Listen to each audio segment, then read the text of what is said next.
Hello friends, ഇന്നിപ്പോൾ രാവിലെ ഇഡ്ഡലിയും ദോശയും സാമ്പാറുമാണ് ഉണ്ടാക്കാൻ വിചാരിക്കുന്നത്. കാരണം തലേ ദിവസം മാവ് അരച്ച് വെച്ചതുണ്ട്. സാധാരണ വീട്ടമ്മമാരുടെ ഏറ്റവും വലിയൊരു ടെൻഷനാണത്. രാവിലെ എഴുന്നേൽക്കുമ്പോൾ എന്ത് ബ്രേക്ക്ഫാസ്റ്റ് ഉണ്ടാക്കും എന്നുള്ളതിൽ നമ്മൾ തലേ ദിവസം മുതലേ ചിന്തിക്കാൻ തുടങ്ങും.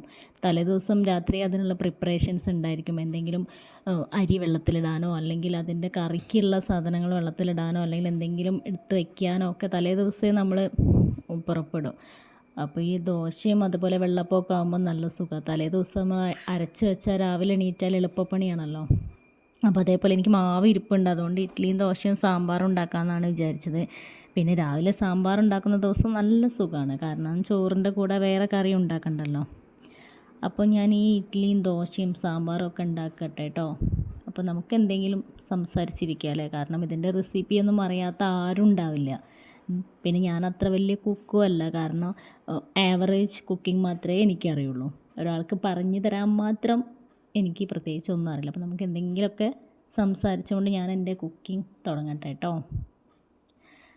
അപ്പോൾ എന്താ ഇപ്പോൾ പറയാം, പണ്ടൊക്കെ നമ്മൾ സ്കൂൾ അടച്ച മിക്ക കുട്ടികളും മാമൻ്റെ വീട്ടിലേക്കൊരു പോക്കാല്ലേ. പിന്നെ സ്കൂൾ തുറക്കാറായാലേ തിരിച്ചു വരൂ. പക്ഷേ ഞാൻ അങ്ങനെ ആയിരുന്നില്ല കേട്ടോ. വീട്ടിലെ ഇളയ ആളായതുകൊണ്ട് തന്നെ അമ്മയെ പിരിഞ്ഞിരിക്കാൻ വലുതാവുന്നവരെ എനിക്ക് പറ്റിയിട്ടില്ല.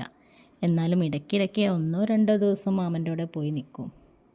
അത് കഴിഞ്ഞ് വീണ്ടും പോവും, അതുപോലെ 2-3 ദിവസം നിൽക്കും. അങ്ങനെയൊക്കെ ആയിരുന്നു. പിന്നെ ഞങ്ങളെ മാമൻ്റെ കൂടെ എന്ന് പറഞ്ഞാൽ സ്കൂൾ അടച്ചാൽ പിന്നെ മറ്റൊരു സ്കൂളിൽ നിന്നുള്ള കുട്ടികൾ അവിടെ ഉണ്ടാവും. എന്താണെന്ന് വെച്ചാൽ എൻ്റെ അമ്മയ്ക്ക് 5 അനിയത്തിമാരാണ്. അമ്മ അടക്കം 6 പെൺകുട്ടികൾ. ഈ 6 പെൺകുട്ടികളുടെ 2ഉം 3ഉം 4ഉം ഒക്കെ കുട്ടികൾ. അതും പോരാഞ്ഞ് അമ്മയുടെ പാപ്പന്മാരുടെ വീടൊക്കെ അവിടെ അടുത്തടുത്താണ്. ഞങ്ങൾ മാരത്ത് നിന്നാണ് അങ്ങോട്ടേക്ക് പറയാം. അവിടെയുണ്ടാവും ഇതേപോലെ കുട്ടികൾ. പിന്നെയുണ്ട് തൊട്ടടുത്ത അമ്മേൻ്റെ അമ്മോൻ്റെ എന്ന് പറയും. അവിടെ ഞങ്ങളുടെ സമപ്രായക്കാരായ ഒരുപാട് കുട്ടികളുണ്ടാവും.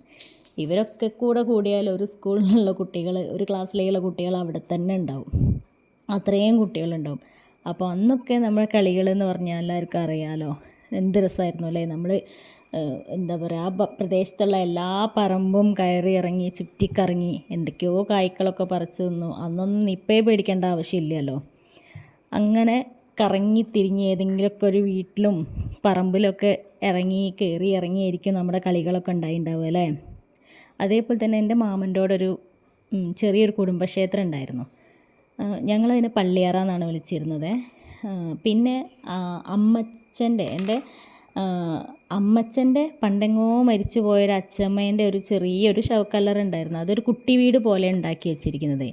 പിന്നെ ഒരു നാഗത്തറ, അവരുടെ തറവാട് വക ശവമൊക്കെ വെച്ചൊരു സ്ഥലം, ശവപ്പറമ്പ്.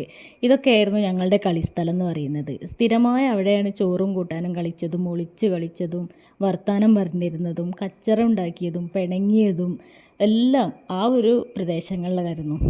കുട്ടികളായോണ്ടാകും പള്ളിയറയിൽ തമ്പുരാനോ എന്നോ മരിച്ചു പോയ അച്ചമ്മയുടെ ആത്മാവോ നാഗത്തറയിലെ നാഗങ്ങളോ ആ മണ്ണിലുറങ്ങുന്ന മറ്റാത്മാക്കളോ ആരും തന്നെ ചെറുതായിട്ട് പോലും ഞങ്ങളെ ഒന്ന് പേടിപ്പിക്കുക പോലും ചെയ്തിട്ടില്ല. ഇതൊക്കെ ഓർക്കുമ്പോൾ ഒരുപാട് നഷ്ടബോധം നിറയും. അന്നത്തെ പിന്നെ കളികളും അന്നത്തെ കുട്ടിക്കാലമൊക്കെ ഓർക്കുമ്പോൾ എല്ലാവർക്കും ഉണ്ടാവില്ലേ, അതേപോലെ തന്നെയല്ലേ.